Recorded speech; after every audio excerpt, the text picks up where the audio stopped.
With the main label designed now, we're going to move on and take care of the label that appears on the top of the bottle as is illustrated to the left. Let's start by throwing a guide across the top so we have a good idea of where we'd like that color to fall. So I'll option click on the background layer for a minute, and I'll drag a guide using my move tool down to where the green line is roughly. Anything below that is adequate. And I'll bring up all my content again. So all we'll do now is we'll add a new layer, and across that area we'll start by putting the red that appears on the main label below. I'll hit M on the keyboard and I'll just click and drag through, and I'll go to my swatch window and I'll select the color and add a new layer.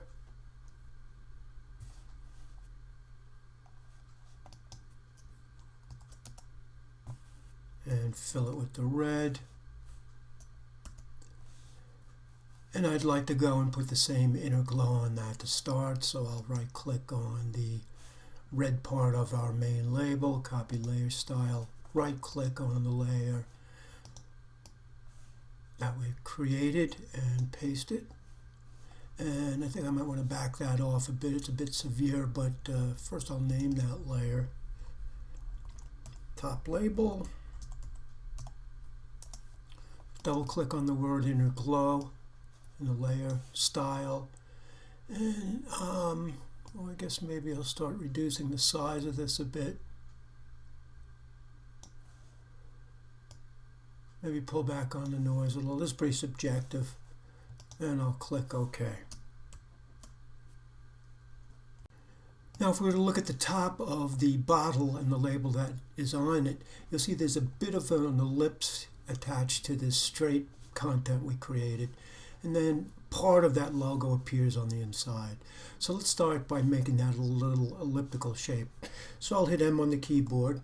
I'm going to make sure I'm on my ellipse tool, and let's go to fixed size, and I'll make it 4.5 inches by 4.5 inches, and then I'll click anywhere inside that document with that top label red area we just generated selected, and I'll just fill it with the red by hitting option delete.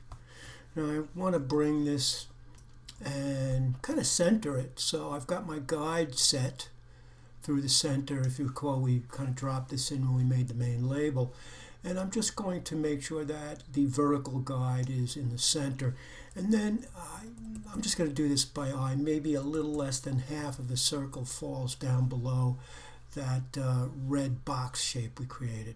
So anything close to this is perfectly fine. Now if we take a look at the logo itself, you'll see it's just it's simply a piece of the main label. And the easiest way to generate this would be to open up our original Cider label file. Now in my original logo, I'm going to turn off the text layers. And now I'm going to hit M on the keyboard. I'm going to use the elliptical marquee tool. Be sure to set it back to normal. If I hold down Option and Shift and drag roughly from the center of the apple out, I can select just the apple on that first ring. Now I'll go to Edit Copy Merged or Command Shift C, and then I'll jump to my label and Command V. Now I'll scale that down, and I think we can probably scale that down to about, let's drop the scale down to 25%, and then I'll place it.